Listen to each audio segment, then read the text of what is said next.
नमस्कार, बहुत बहुत स्वागत है आपका। आप देख रहे हैं एबी न्यूज़ में आपका दोस्त जितेंद्र। प्रारंभ करेंगे आज के कार्यक्रम को, लेकिन पहले मुख्य समाचार। ट्रंप पर हमला करने वाले थॉमस क्रूक्स की है ये हिस्ट्री हाई स्कूल का। सच जानकर हो जाएंगे आप भी हैरान। 1000 साल पुराने सिक्के, 94 मूर्तियाँ, संस्कृत प्राकृतिक के शिलालेख। धार भोजशाला परिसर की एएसआई सर्वे में बड़ा खुलासा। इधर अटैक हुआ, उधर चीन ने घंटों में ही ट्रंप की तस्वीर वाली टी शर्ट मार्केट में उतार दी। नेपाल में नई सरकार, ओली ने चौथी बार ली प्रधानमंत्री पद की शपथ, पीएम मोदी ने दी बधाई। पाउडर डाला और सामान साफ, दिल्ली में देखिए कैसे राह चलते लूट रहा खुजली गैंग। टीम इंडिया में होने जा रहा गंभीर युग का आगाज, जिम्बाब्वे के बाद अब श्रीलंका को धोने की बारी। ट्रैफिक हुए महंगे तो बीएसएनएल के अच्छे दिन, ऐसे पोर्ट करवाएं सिम। संयुक्त पटवारी कानूगो संघ ने हिमाचल सरकार के खिलाफ खोला मोर्चा, मांगे पूरी न होने को लेकर कही बड़ी बात। कर्ज के समुद्र में गोते खा रहे हिमाचल में क्या सस्ते राशन पर भी चलेगी कैंची। कुछ हिस्सों में 17-18 जुलाई को भारी बारिश का अनुमान, मौसम विभाग की चेतावनी। अब समाचार विस्तार से। रविवार को पेंसिल्वेनिया में एक चुनावी रैली के दौरान पूर्व राष्ट्रपति डोनाल्ड ट्रंप के ऊपर हमला करने वाले हमलावर थॉमस मैथ्यू क्रूक्स की तस्वीर सामने आई है। ट्रंप पर गोली चलाने के कुछ सेकंड बाद ही सीक्रेट सर्विस ने हमलावर के सिर पर गोली मारकर उसका नामो निशान मिटा दिया। अब संघीय जांच ब्यूरो ने थॉमस की तस्वीर जारी की है। 20 साल का युवा, आंखों पर चश्मा और कैमरे की तरफ देखकर मुस्कुराता हुआ चेहरा। इस तस्वीर से कोई भी उसको देखकर जहन में बस यही सोचेगा कि आखिर इतना मासूम सा दिखने वाला शख्स देश के पूर्व राष्ट्रपति पर कैसे गोली चला सकता है। एजेंसी ने बताया थॉमस काफ़ी शांत स्वभाव का इंसान था, वह काफ़ी अकेले रहता था और 2022 में वेथेल पार्क हाई स्कूल से उसने ग्रेजुएशन पूरी की। बताया जाता है कि थॉमस ने राष्ट्रीय गणित और विज्ञान पहल में $500 का स्टार अवार्ड भी हासिल किया है। वह एक रजिस्टर्ड रिपब्लिकन पार्टी से था और आगामी 5 नवंबर से राष्ट्रपति चुनाव में पहली बार मतदान करने वाला था। थॉमस के स्कूलमेट ने बताया कि उसे कभी राजनीति या ट्रंप पर चर्चा करते हुए भी नहीं देखा गया, लेकिन उसे अक्सर स्कूल में धमकाया जाता रहा है। अगली खबर। धार नगरी की ऐतिहासिक भोजशाला के सर्वेक्षण के बाद एएसआई ने अपनी सर्वे रिपोर्ट में कहा है कि परिसर से चांदी, तांबे, एल्युमिनियम और स्टील के कुल 31 सिक्के बरामद हुए हैं। ये सिक्के इंडो सैसेनियन, दिल्ली सल्तनत, मालवा सुल्तान, मुगल काल के हैं और ये सिक्के 18वीं शताब्दी में धार राज्य में वर्तमान संरचना में पाए गए हैं। साइट पर पाए गए सबसे पुराने सिक्के इंडो सैसेनियन के हैं। ये सिक्के 10वीं-11वीं शताब्दी के हो सकते हैं। साथ ही यह भी दावा किया गया है कि ये सिक्के तब के हैं जब परमार राजा धार ने अपनी राजधानी के साथ मालवा में शासन चलाया हुआ था। जांच के दौरान कुल 94 मूर्तियाँ, मूर्तिकला के टुकड़े और मूर्तिकला चित्रण के साथ वास्तुशिल्प सदस्य देखे गए हैं। ये बेसाल्ट, संगमरमर, शिष्ट, नरम पत्थर, बलुआ पत्थर और चूना पत्थर से बने हैं। खिड़कियों, खंभे और प्रयुक्त बीमों पर 4 सशस्त्र देवी देवताओं की मूर्तियाँ उकेरी गई थी। इन पर उकेरी गई छवियों में गणेश, ब्रह्मा अपनी पत्नियों के साथ, नरसिंह, भैरव, देवी देवता, मानव और पशु की आकृतियाँ शामिल है। अगली खबर। हमले के बाद एसोसिएट प्रेस की एक तस्वीर इंटरनेशनल पर काफ़ी चर्चित रही, जिसमें यूएस सीक्रेट सर्विस के एजेंट से घिरे डोनाल्ड ट्रंप अपनी मुट्ठी बांधकर हवा में हाथ लहरा रहे हैं और जानलेवा हमले के बावजूद उनके चेहरे पर बेफिक्री के भाव है। ताओबाबो जैसे चीनी ई-कॉमर्स प्लेटफॉर्म पर ट्रंप की इस फोटो वाली टी शर्ट की काफ़ी डिमांड है। अमेरिका में पेंसिल्वेनिया में 13 जुलाई की शाम एक चुनावी रैली के दौरान डोनाल्ड ट्रंप पर जानलेवा हमला हुआ, जिससे वह बाल बाल बच गए। इस घटना में कुछ घंटों के भीतर ही चीन में दुकानों और ई-कॉमर्स वेबसाइट पर डोनाल्ड ट्रंप की तस्वीर वाली टी शर्ट बिकने लगी। कुछ टी शर्ट पर ट्रंप के फाइट जेस्टर वाली तस्वीर छपी है, तो कुछ पर हमले के बाद उनके उग्र भागिमा वाली तस्वीर को दिखाया गया है। हमले के बाद एसोसिएटेड प्रेस की एक तस्वीर इंटरनेट पर काफ़ी चर्चित रही, जिसमें यूएस सीक्रेट सर्विस के एजेंट से घिरे डोनाल्ड ट्रंप अपनी मुट्ठी को हवा में लहरा रहे हैं और जानलेवा हमले के बावजूद उनके चेहरे पर बेफिक्री के भाव है। अगली खबर, नेपाल की कम्युनिस्ट पार्टी के नेता केपी शर्मा ओली ने सोमवार को चौथी बार प्रधानमंत्री पद की शपथ ली।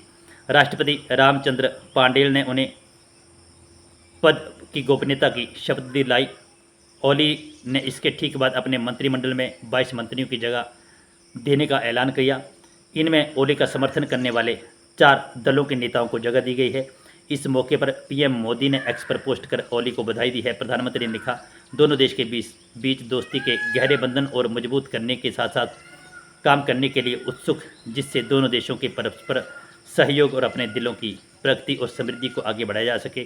कांग्रेस अध्यक्ष मल्लिकार्जुन खड़गे ने भी एक्स पर पोस्ट कर ओली को बधाई दी है। उन्होंने कहा कि कांग्रेस की तरफ से हम नेपाल के प्रधानमंत्री के रूप में उनकी नियुक्ति पर केपी शर्मा ओली को शुभकामनाएं देते हैं। करीबी पड़ोसियों के रूप में भारत और नेपाल मित्रता तथा साझेदारी के अनूठे संबंध साझा करते हैं। प्रत्येक भारतीय उज्ज्वल भविष्य के लिए आपसी सहयोग के बंधन और को मजबूत करने के लिए तत्पर है। अगली खबर, दिल्ली का सदर बाजार एक थोक मार्केट है जहां कॉस्मेटिक आइटम से लेकर खाने पीने तक का सामान मिलता है। इस बाज़ार में रोजाना हज़ारों लोग खरीदारी के लिए दिल्ली एनसीआर में आते हैं और इन दिनों दिल्ली के सदर बाज़ार में एक खुजली गैंग सक्रिय है। ये लोगों को बेहद अजब तरीके से लूट रही है। कई लोग इस गैंग का शिकार भी हो चुके हैं। रविवार को सदर थाना में खुजली गैंग के 2 लोगों को पुलिस ने गिरफ्तार किया है। हाल ही में गैंग की एक कास्तानी एक सीसीटीवी कैमरे में कैद हो गई। अगर आप भी सदर बाज़ार का रुख कर रहे हैं तो इस गैंग से ज़रा बच कर रहें। सदर बाज़ार का खुजली गैंग ऐसे लोगों को शिकार बनाता है जो खरीदारी करने आते हैं और उनके हाथों में सामान होता है।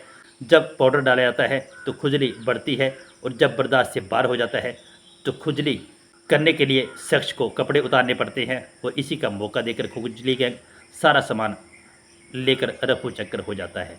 अगर आप भी जा रहे हैं दिल्ली के इस मार्केट में तो रहे सावधान। अगली खबर, टीम इंडिया ने जिम्बाब्वे को 5 मैचों की T20 सीरीज़ के आखिरी मुकाबले में 42 रनों से जीत हासिल की। इस जीत के साथ शुभमन गिल की कप्तानी में भारतीय टीम ने T20 सीरीज़ पर 4-1 से कब्जा जमा लिया। अब जिम्बाब्वे सीरीज़ की समाप्ति के बाद भारतीय खिलाड़ियों को आराम नहीं मिलने वाला है। भारतीय टीम इसी महीने श्रीलंका के दौरे पर जाने वाली है, जहां उसे 3 वनडे और T20 मैच खेलने हैं। यह दौरा टीम इंडिया के लिए काफ़ी खास रहने वाला है। बता दें, इस दौरे के जरिए गौतम गंभीर बतौर हेड कोच अपने कार्यकाल का आगाज़ करेंगे। पिछले महीने रोहित शर्मा की कप्तानी में भारतीय टीम ने T20 वर्ल्ड कप खिताब जीता था। उस टूर्नामेंट के साथ ही बतौर कोच राहुल द्रविड़ का कार्यकाल खत्म हो गया। ऐसे में भारतीय नियंत्रण बोर्ड ने पूर्व ओपनर गौतम गंभीर को टीम इंडिया का नया हेड कोच बनाया है। भारतीय टीम श्रीलंका दौरे का आगाज़ 27 जुलाई को करेगी। पहले भारत और श्रीलंका के बीच 3 मैचों की T20 सीरीज़ खेली जाएगी। पहला T20 27, दूसरा 28 और तीसरा T20 30 जुलाई को खेला जाएगा। ये सभी मुकाबले प्लेकल में भारतीय समय अनुसार शाम 7 बजे से खेले जाएंगे। अगली खबर, सोशल मीडिया में BSNL की घर वापसी का ट्रेंड चल रहा है और लोग सस्ते रिचार्ज के लिए BSNL का रुख कर रहे हैं। इसी बीच आपकी जानकारी के लिए बता दें कि कंपनी ने देश भर में 4G सर्विस रोल आउट कर दी है। इसके साथ ही company 5G service roll out करने की तैयारी में भी है। और अगर आप भी अपना सिम पोर्ट करवाना चाहते हैं तो आपको क्या करना होगा, BSNL के पास अपने यूज़र के लिए 28 दिनों से लेकर 365 दिनों तक की वैलिडिटी वाले कई सारे प्लान्स उपलब्ध हैं। इन सभी प्लान्स के लिए BSNL निजी कंपनियों की तुलना में बहुत कम पैसे चार्ज करती है। यही कारण है कि रिचार्ज महंगे होने के बाद सरकारी टेलीकॉम कंपनी के ग्राहक की संख्या में बड़ा उछाल आया है। महंगे टेलीकॉम प्लान्स के बीच देश भर में किफ़ायती मोबाइल रिचार्ज प्लान्स का जोरदार मांग दर्ज की जा रही है। यही वजह है कि टेलीकॉम यूज़र्स जियो, एयरटेल और VIP से दूरी बना रहे हैं और इसी बीच लोगों की पहली पसंद बन रही है शिकारी के क्षेत्र की टेलीकॉम कंपनी भारत संचार लिमिटेड यानी BSNL। अगली खबर, हिमाचल प्रदेश संयुक्त पटवारी एवं कानूनगो संघ जिला इकाई ने प्रदेश सरकार द्वारा राजस्व कर्मचारियों को स्टेट कैडर में शामिल करने का कड़ा विरोध जताया है और सरकार के खिलाफ मोर्चा खोल दिया है। इसी कड़ी में आज जिला सिरमौर सहित प्रदेश के विभिन्न स्थानों में डीसी और एडीसी के माध्यम से मुख्यमंत्री को ज्ञापन भेजा गया। पटवारी एवं कानूनगो संघ जिला सिरमौर की इकाई के महासचिव रजनीश शर्मा ने बताया कि हिमाचल प्रदेश की कैबिनेट में जो राजस्व कर्मचारियों को स्टेट कैडर में शामिल करने का निर्णय लिया है उसका विरोध जताया जा रहा है। उन्होंने बताया कि 12 जुलाई को संघ की वर्चुअल बैठक आयोजित की गई, जिसमें मुख्य रूप से यह निर्णय लिया गया 15 जुलाई से जो भी आधिकारिक रूप से व्हाट्सएप ग्रुप चलाए जा रहे हैं वे उन्हें एग्जिट कर देंगे और कोई भी सरकारी कार्य नहीं करेंगे, क्योंकि यह सभी ग्रुप सदस्यों ने अपने निजी मोबाइलों पर चलाए हुए हैं और सरकार की ओर से उन्हें कोई मोबाइल उपलब्ध नहीं करवाए गए हैं और ना ही कोई इंटरनेट की सुविधा दी गई है। उन्होंने बताया कि इस दौरान केवल आपदा से संबंधित कार्य ही किए जाएंगे, क्योंकि यह कार्य आम जनमानस से जुड़े होते हैं। उन्होंने कहा कि एक पटवार सर्कल के तहत 4 पंचायतें आती हैं। स्टेट कैडर इन मांगों को लेकर आगामी 17 जुलाई से कुल्लू में संघ की राज्य स्तरीय बैठक होने जा रही है, जिसमें कई निर्णय लिए जाएंगे और अगर सरकार स्टेट कैडर के निर्णय को वापस नहीं लेती तो आंदोलन भी हो सकता है। अगली खबर, हिमाचल प्रदेश में उपचुनाव के बाद नई चर्चाओं का दौर शुरू हो गया है। चर्चाएं इसीलिए हैं क्योंकि मुख्यमंत्री सुखविंदर सिंह सुक्खू पहले ही कह चुके हैं कि हिमाचल को मजबूत आर्थिक शक्ति बनाना है, तो इसके लिए सरकार को कड़े फैसले लेने होंगे। जनता भी जानती है कि हिमाचल में आय के साधन सीमित हैं और खर्चे ज़्यादा। ऐसे में सरकार फिजूल खर्ची पर कंट्रोल करना चाहती है ताकि सरकार कर्ज के समंदर में गोते खा रही है उसको उबारा जा सके, हिमाचल की आर्थिक को सुधारा जा सके। खैर, यह तो भविष्य ही बताएगा कि सरकार के सुधारों का कितना असर होता है, लेकिन आम जनता में अब और ही चर्चाएं चल रही हैं। जनता कह रही है कि सरकार ने हाल ही में मुफ्त बिजली पर फैसला लिया है। इसके बाद मीडिया में चर्चा हो रही है कि सरकार एचआरटीसी बसों में महिलाओं का किराए में सब्सिडी को ख़त्म कर सकती है। इन सब बातों को देखकर जनता में यह चर्चा का आलम बना हुआ है कि क्या सरकार डिपुओं में मिलने वाले सस्ते राशन पर भी कैंची चला देगी। हालांकि अभी सरकार से ऐसी कोई मंशा जो है वो जाहिर नहीं हुई है और ना ही इस संबंध में सरकार का कोई बयान सामने आया है, लेकिन आम जनता में ऐसे कयास लगाए जा रहे हैं कि हो सकता है कि सरकार आने वाले दिनों में शायद सस्ते राशन पर भी सब्सिडी बंद कर दे। अगली खबर, हिमाचल प्रदेश के कुछ हिस्सों में रुक रुक कर बारिश जारी रहने के बीच यहाँ मौसम विभाग कार्यालय ने सोमवार को येलो अलर्ट जारी करने के साथ सप्ताह के अंत में राज्य में अलग अलग इलाकों में भारी बारिश का अनुमान जताया है। शिमला में स्थित मौसम विभाग ने हिमाचल प्रदेश में 21 जुलाई तक बारिश का अनुमान जताया है। रविवार शाम से राज्य के कुछ हिस्सों में रुक रुक कर बारिश हो रही है। वहीं सोमवार दोपहर बाद भी निचले क्षेत्रों ऊना इत्यादि में बारिश हुई, जिससे मौसम में गर्मी से राहत प्राप्त हुई। रविवार से अधिक बारिश जो है वो 36.8 मिलीलीटर सुंदरनगर में दर्ज की गई। इसके बाद मंडी में 16.6, पंडोह में 12, पांवटा साहिब में 8.2, करसोग में 8.1, गोहर में 7, बग्गी में 5.7, सोलन में 4.4 और कुफरी में 4 मिलीलीटर बारिश दर्ज की गई।